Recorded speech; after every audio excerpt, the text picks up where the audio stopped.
BRS Nalgonda పట్టణ కార్యదర్శి సందినేని జనార్దన్ రావు బుధవారం జరిగిన ప్రమాదంలో అకాల మరణం పొందడంతో ఒక్కసారిగా నల్గొండ పట్టణ బీఆర్ఎస్ శ్రేణుల్లో బాధాతప్త హృదయంతో శోకసంద్రంలో మునిగిపోయారు. సందినేని జనార్దన్ రావు గత 30 సంవత్సరాలుగా ప్రజా జీవితంలో ఎందరికో సహాయ సహకారాలు అందిస్తూ నిత్యం ప్రజాసేవకి అంకితమై నేడు జరిగిన ప్రమాదంలో మరణించడం బాధాకరమని రాష్ట్ర మాజీ మంత్రి గుంటకండ్ల జగదీశ్వర్ రెడ్డి, నల్లగొండ మాజీ ఎమ్మెల్యే కంచర్ల భూపాల్ రెడ్డిలు సంతాపం వ్యక్తం చేస్తూ వారికి శ్రద్ధాంజలి ఘటించారు.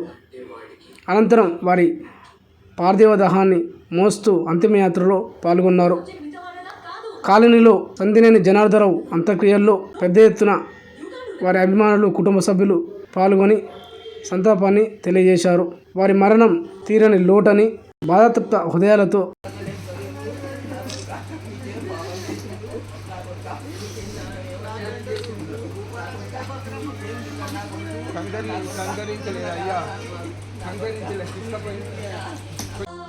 పెంచుకుంటే తెగిపోతుందా దేవుడు వేసిన బంధం, తెలుసుకోని జీవిత గమ్యం పెంచుకోమానుబంధం.